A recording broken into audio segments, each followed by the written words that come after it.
গুণগত রসায়নের জন্য কি কি পড়তে হবে? প্রথমে হচ্ছে ইলেকট্রন বিন্যাস এবং নীতিসমূহ, অবস্থান নির্ণয় পারো যদি খুবই ভালো হয় তাহলে হচ্ছে সনাতন পদ্ধতিটাও দেখে রাখলাম। এতটা বেশি যায় না, বাট মাঝে মধ্যে যদি কোশ্চেনটা একটু বেশি স্ট্যান্ডার্ড করতে চায় এমন। ওকে, কোয়ান্টাম সংখ্যা অবভিয়াসলি NLMS, এই যে কোয়ান্টাম সংখ্যা, কোনটি সঠিক নয় কোয়ান্টাম সংখ্যার ভিতরে। দ্রাব্যতা ও এর গুণফল একেবারে বেসিক টাইপ, অত হার্ড টাইপের কিছু যাওয়া নাই।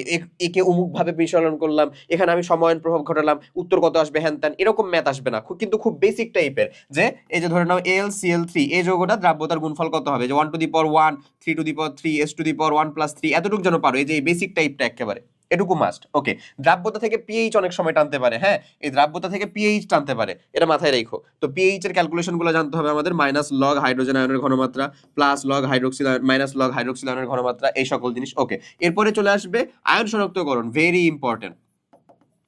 শিখা পরীক্ষার ক্ষেত্রে মাত্র 3টা যৌগ পড়বা। শিখা পরীক্ষার ক্ষেত্রে যৌগ তো না, মৌল, সোডিয়াম, আমি লিখে দিই, সোডিয়াম, বেরিয়াম, পটাশিয়াম, এই কয়টা মাস্ট, ক্যালসিয়াম 4টা, এই 4টা। ওকে, আর যদি এটা আমাদের হয়ে যায় কি বলে হচ্ছে সিক্ত পরীক্ষা, সো সিক্ত পরীক্ষার ক্ষেত্রে সবগুলাই পড়তে হবে। সিক্ত পরীক্ষার ক্ষেত্রে পড়ার কিন্তু একটা টেকনিক আছে, খুব ইজিয়েস্ট একটা টেকনিক, ওটা আমরা আমাদের ক্লাসের ভিতরে আসলে আলোচনা করে ফেলছি, হ্যাঁ।